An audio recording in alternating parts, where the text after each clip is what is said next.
What's up, guys? In this video, we're going to be talking about the thin wrapper API functions for processing YAML data within the maci library.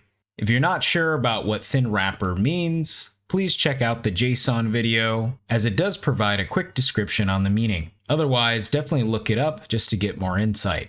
Now, before we dive in, I just want to give credit and note that the thin API functions used for the maci library that enable YAML functionality altogether utilize and wrap the infamous YAML framework, which is installed as a dependency for its underlying functionality.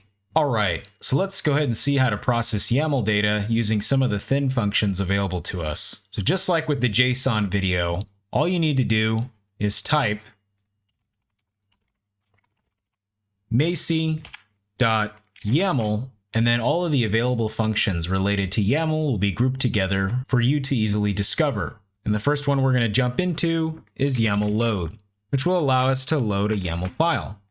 I'm going to go ahead and create a variable here called file name, and we're just going to call it mygame.yaml. And we're going to go ahead and load the data from this mygame.yaml, which represents all the same data that we've been working with as an example so far, as exampled throughout the training series.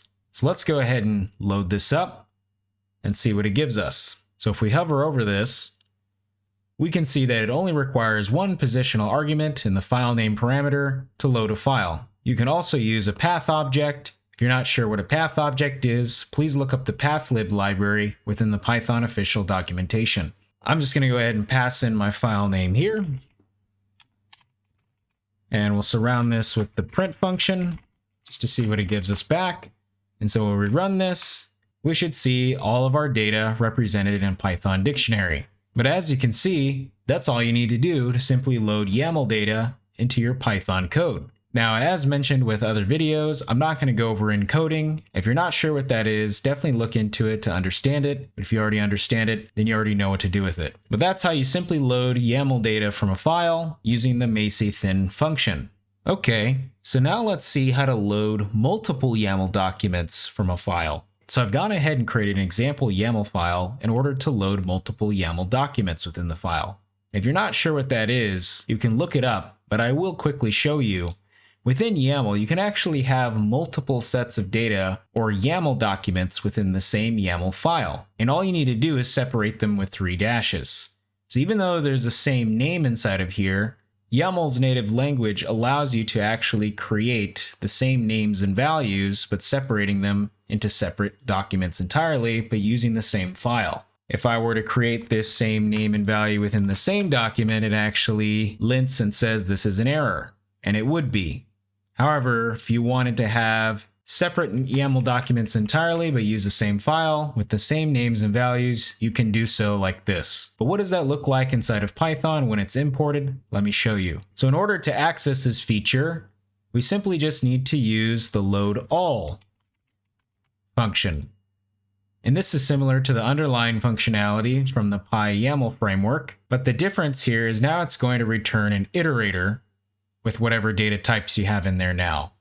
So now let me go ahead and update my file name to multidoc.yaml. Let's go ahead and run this and see what it shows.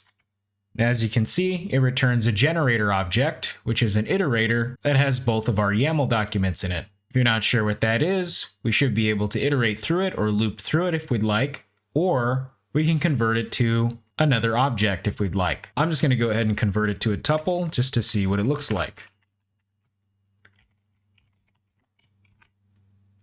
So now if we run this, there's our individual Python objects, which in this example are 2 different dictionaries. Now if this is still not making sense to you, this is a YAML specific thing, but I'm just demonstrating to you how you can access the data within Python and how to load it accordingly. But if you want to find out more about YAML documents, definitely look up the YAML multiple documents documentation to understand it further. Let's go ahead and jump into loading YAML data from a YAML formatted string. Now something I want to mention you may have noticed is the data seems out of order, and what's happening is the underlying framework is actually sorting the data alphabetically. So as you see, there's G way up here, and then if we go all the way down, we have U, and so all this data is being sorted alphabetically. Okay, So I've gone ahead and created a string with YAML formatted data inside, which was just copy and pasted from our example from the mygame.yaml file. So now if I actually have YAML data that I want to load from a string, all I need to do is come down here and we'll just go load stir. And so if I hover over this, all it's asking for is the YAML string data. And so let me go ahead and pass that in, which is just the stir data. And now the library is going to go ahead and process this string, look for YAML structured data, and convert it to its corresponding Python data type. And just like I mentioned in the JSON video, you're probably used to seeing load s for load string, but maci calls it load stir just to keep it more explicit and understood, especially for those who are newer to this space. So let's go ahead and run it and check it out. So now you can see our data from the string is converted to the corresponding Python object, which is a dictionary in this example. So that's how you load YAML data from a string. Now let's go ahead and see how we can dump Python data to a YAML file. So I've gone ahead and converted the example data we've been using into a Python dictionary object. And now all I want to do is dump this data into a file in the YAML format. Just come over here. We're just going to do dump. And if we hover over this, all it's asking for is a file name and our data. So I'll go ahead and pass that in. So let me do our file name and our dictionary data. We should be good to go. I've gone ahead and created a new file name called mygame_2.yaml, just so we don't erase our original example. So let's go ahead and run this. And I forgot we printed, but we don't need to print anything because nothing is returned. But as you can see, a new file was created with our data intact in the structure of YAML. And so as you can see, that was pretty easy to do. Let's go ahead and explore the other options that are available to us. So if we hover over this, we see there's only 2 required positional arguments, which is file name and data. And then after that, we do have an option for appending and encoding. And again, like I've mentioned throughout the series, I'm not going to talk about encoding. Definitely look into it in your own time. The only other option we have currently is appending. So if we go ahead and use that option,